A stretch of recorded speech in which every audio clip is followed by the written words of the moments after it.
Hey there! Welcome back to our channel where we share helpful tips and tricks on technology and apps.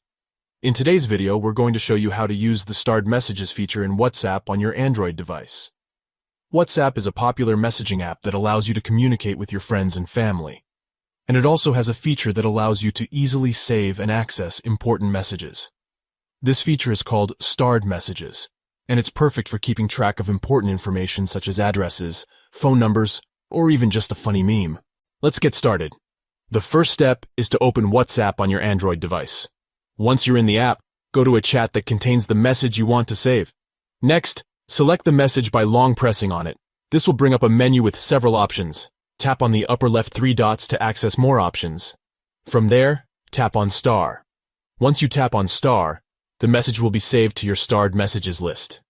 You can access your Starred Messages by tapping on the 3 dots on the top right corner of the main WhatsApp screen, and then selecting Starred Messages from the drop-down menu.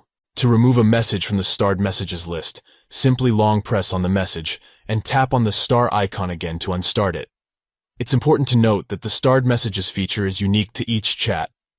This means that if you start a message in one chat, it won't appear in the Starred Messages list of another chat. In conclusion, we hope this tutorial was helpful in showing you how to use the Starred Messages feature in WhatsApp on your Android device. If you have any questions or comments, please leave them down below, and don't forget to subscribe to our channel for more helpful tech content. Thanks for watching.